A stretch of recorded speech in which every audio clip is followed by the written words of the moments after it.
Assalamualaikum teman-teman sahabat petani. Saat ini di 2 minggu setelah Lebaran Idul Fitri tahun 2023 ini, sebagian besar petani cabai yang sudah masuk masa panen ini mengalami kegalauan yang luar biasa karena harga cabai saat ini jauh di bawah standar.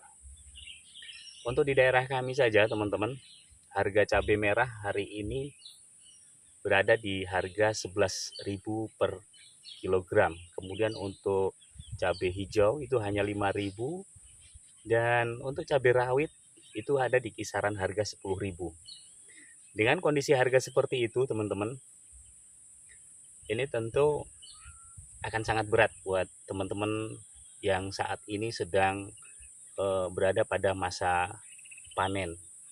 Nah, buat teman-teman yang pengen membudidayakan tanaman cabai dan tapi jauh dari resiko rugi, saya ada beberapa tips yang mungkin bisa teman-teman terapkan, dan apa yang kami bagikan ini berdasarkan pengalaman kami di lapangan beberapa tahun ini, yang dimana kami membudidayakan tanaman cabai dengan beberapa perlakuan dan juga tips yang mungkin bisa nanti teman-teman coba terapkan.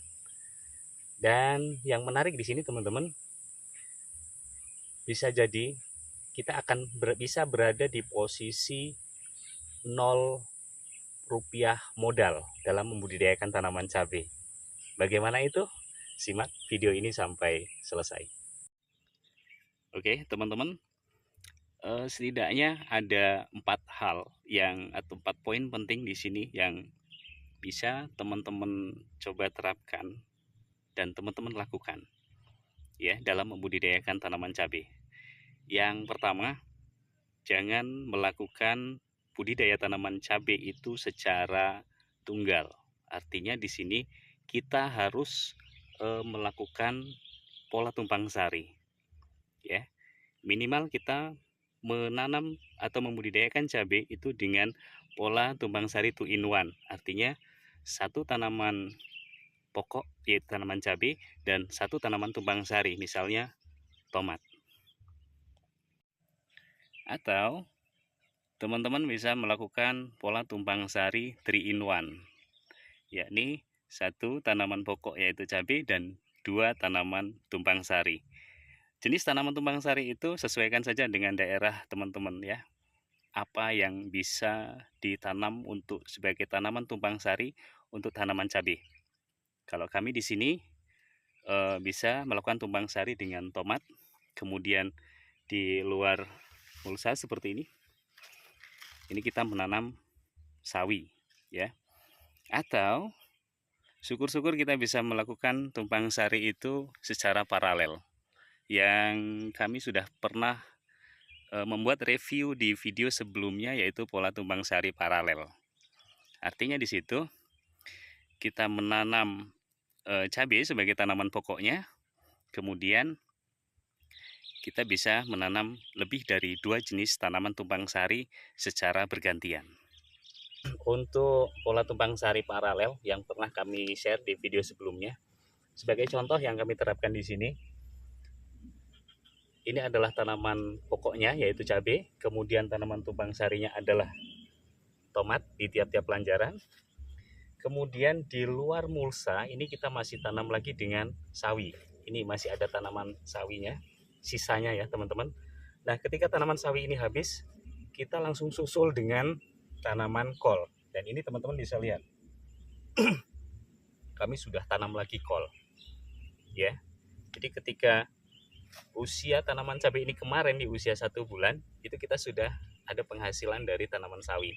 Alhamdulillah untuk lahan seluas kurang lebih 2000 meter persegi ini, dengan total tanaman cabai itu kurang lebih 6000 batang dan tanaman tomatnya 2000 batang. Untuk tanaman di luar mulsa itu kami bisa menghasilkan sekitar 1,5 ton sawi ya. Artinya pada saat tanaman ini, cabai ini berusia 1 bulan, kita sudah tidak lagi merogoh kocek untuk modal. tapi kita tinggal mengelola dari hasil yang sudah ada. Nah sekarang ketika sawi ini sudah dipanen dan kita susul lagi dengan kol ya, artinya di sini masih ada dua tanaman tumpang sari, yaitu tomat dan kol. Dan teman-teman bisa lihat di sini tanaman tomat kami saat ini dan insya Allah besok ini sudah masuk panen perdana. Alhamdulillah informasi hari ini harga tomat itu di kisaran 4 sampai 5.000. Berdasarkan pengalaman di lahan yang lain di tahun kemarin, untuk luas lahan sekitar sekitar 2.000 meter persegi dengan jumlah populasi tanaman tomat itu sekitar 2.000 batang, itu bisa menghasilkan sampai dengan habis tanaman tomat itu sekitar 4 ton, teman-teman. Artinya di sini kalau kita sudah bisa yang pertama hasil dari sawi ini 1,5 ton, kemudian nanti disusul dengan tanaman tomat, ya taruhlah sekitar 3 sampai dengan 4 ton itu tadi. Secara berturut-turut kita tidak lagi mengeluarkan modal. Ya, di sini kita hanya mengolah dari hasil yang sudah ada dari tanaman tumpang sarinya.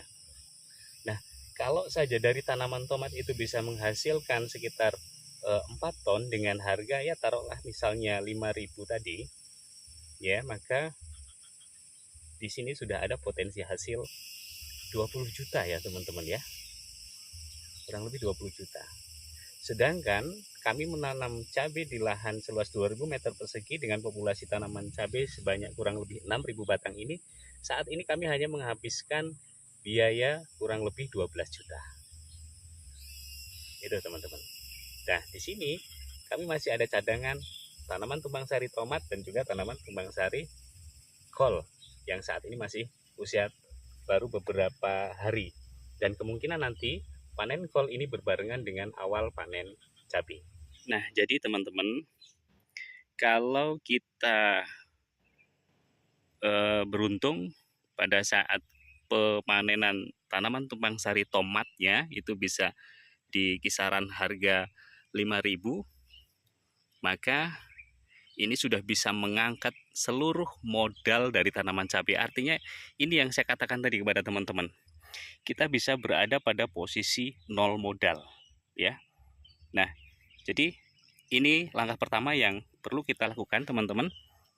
Sekali lagi, jangan menanam cabai dengan sistem tunggal, tapi berusahalah untuk menanam cabai dengan pola tumpang sari.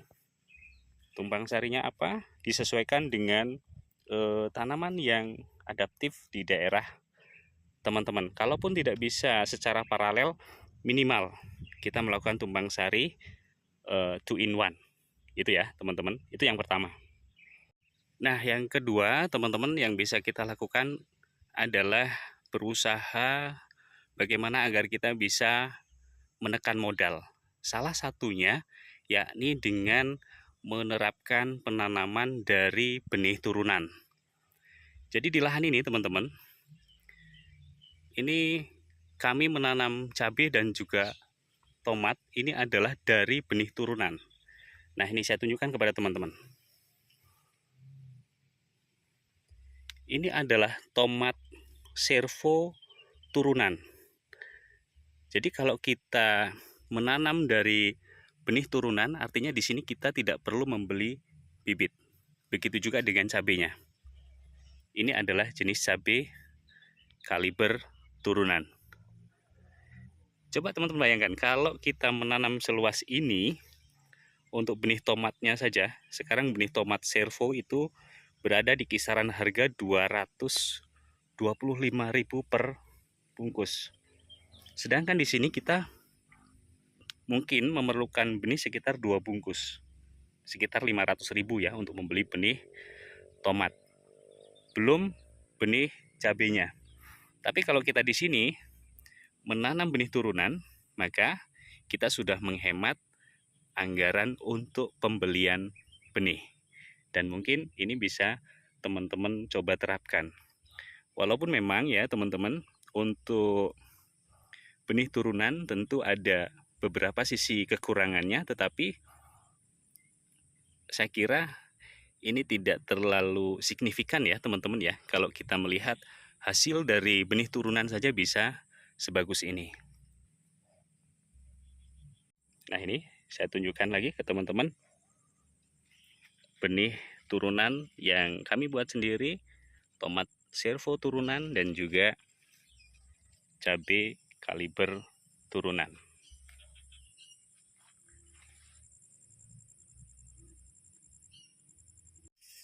Nah, kalau memang dari review yang kami tunjukkan ini, dari benih turunan ini bisa teman-teman terapkan, dan menurut teman-teman dengan hasil seperti ini masuk ke standar, silahkan teman-teman bisa coba terapkan.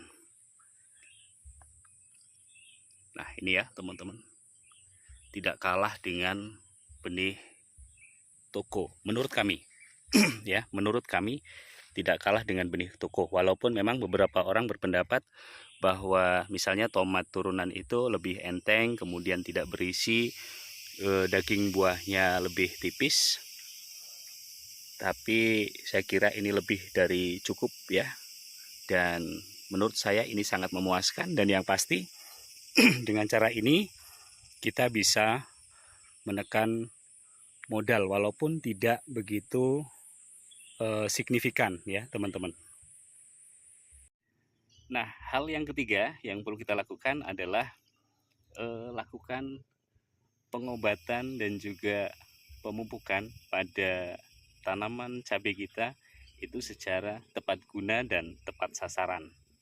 Artinya di sini teman-teman, selain kita menggunakan pestisida yang tepat sasaran, kita juga harus memperhatikan dari sisi harga. Makanya saya sarankan kepada teman-teman, jangan terlalu fanatik dengan merek ya, tapi bagaimana kita memilih pestisida dengan bahan aktif yang kita butuhkan. Misalnya kita membutuhkan pestisida yang berbahan aktif abamectin ya. Bahan aktif abamectin untuk merek tertentu itu bisa berada di kisaran harga 150 sampai 200 ribu rupiah per botol. Tapi kita juga bisa mendapatkan pestisida yang berbahan aktif sama dengan harga di bawah 100 ribu rupiah. Dan di sini juga kita perlu sesuaikan ya teman-teman, penggunaan pestisida sesuai dengan kebutuhan tanaman. Ketika memang tanaman kita itu terhindar dari serangan ulat misalnya, atau ya jenis hama yang lain, maka mungkin perlu kita mengurangi penggunaan inseknya. Tapi kalau kira-kira tanaman kita terserang trip ya, yang rutin kita cek di bagian pucuknya, maka di situ kita perlu menggunakan pestisida atau insektisida yang berbahan aktif abamectin. Atau kalau tanaman kita terserang tungau ataupun kutu ya yang berada di bawah-bawah daun, maka kita juga perlu menggunakan insektisida yang dibutuhkan. Tapi seandainya tidak ada serangan itu, maka tidak ada salahnya kita mengurangi penggunaan insektisida itu ya. Yang fungsinya di sini tujuannya adalah lagi-lagi untuk menekan pengeluaran atau modal kita. Yang terakhir teman-teman, hal yang bisa kita lakukan adalah mengkombinasikan antara pupuk kimia dan organik. Jadi teman-teman, dalam pemupukan cabai maupun tanaman tumpang sari lainnya di sini kami tetap menggunakan NPK tentunya, yang kami kombinasikan dengan air rendaman kohe ayam ya teman-teman ya. Jadi di sini kami membuat bak yang berukuran 2 kali 2 meter, kemudian kita isi, kita pasang bak itu dengan plastik ya, kemudian kita isi dengan air dan kita masukkan ke dalamnya kohe ayam langsung dengan karungnya. Misalnya kita isi dengan 2 karung. Nah, air rendaman itulah yang kita gunakan untuk pengocoran ditambah dengan NPK. Berapa banyak NPK yang kita gunakan untuk tanaman yang sudah masuk masa generatif seperti ini? Ya mungkin hanya kisaran setengah gelas air mineral lah ya. untuk 1 jerigen tangki kocor. Selebihnya adalah menggunakan air rendaman kohe ayam tadi. Nah, kalau sudah masuk masa generatif seperti ini, paling hanya kita tambahkan lagi MKP atau KNO3 kurang lebih sebanyak 2 sendok makan. Dan itu sudah lebih dari cukup untuk mencukupi nutrisi yang dibutuhkan oleh tanaman pada masa generatif seperti ini. Oke, teman-teman, sahabat petani, semoga tips yang kami bagikan ini bisa bermanfaat buat teman-teman sahabat petani dan bisa diterapkan, dan semoga harga cabai khususnya ini segera pulih ya, berada di harga normal dan standar, sehingga kita sebagai petani tidak takut dengan bayang-bayang modal yang tidak kembali. Tapi insya Allah kalau teman-teman bisa menerapkan beberapa tips yang kami bagikan tadi, mudah-mudahan tetap kita bisa mendapatkan untung berapapun itu dari hasil budidaya tanaman cabai yang kita lakukan. Dan terakhir, intinya teman-teman, kita sebagai petani hanya bisa berusaha dan jangan lupa berdoa. Masalah rezeki kita serahkan kepada yang di atas. Semoga hasil yang kita dapatkan melimpah dengan harga yang sesuai. Dan yang terpenting adalah hasil yang barokah. Terima kasih buat teman-teman yang terus setia menyimak video kami dari channel Sahabat Petani Lampung. Semoga apa yang kami bagikan bermanfaat. Assalamualaikum warahmatullahi wabarakatuh.